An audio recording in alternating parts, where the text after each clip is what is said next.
Matematik tahun 3 muka surat 2. Soalan 1. Tulis nombor dalam perkataan atau angka. 5011. Jadi kita tulis dalam angka 5011. Soalan kedua. 9723. Jadi kita tulis 9723. Soalan ni tulis dalam perkataan 2417. 2417. Soalan ni pula 5003. Kita tulis dalam perkataan 5003. Soalan yang ni 6190.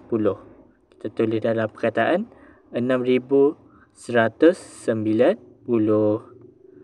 Soalan yang ini adalah 10,000. Kita tulis 10,000. Soalan yang ni pula 3,800. 3,800.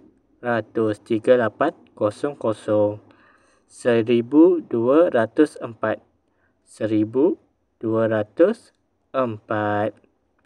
Soalan kedua. Sebut nombor, bulatkan angkanya. Sebut nombor, bulatkan angkanya pada petak nombor. Jadi kita kena bulat dekat sini, kawasan ni. Soalan A, 8,705. 8,705.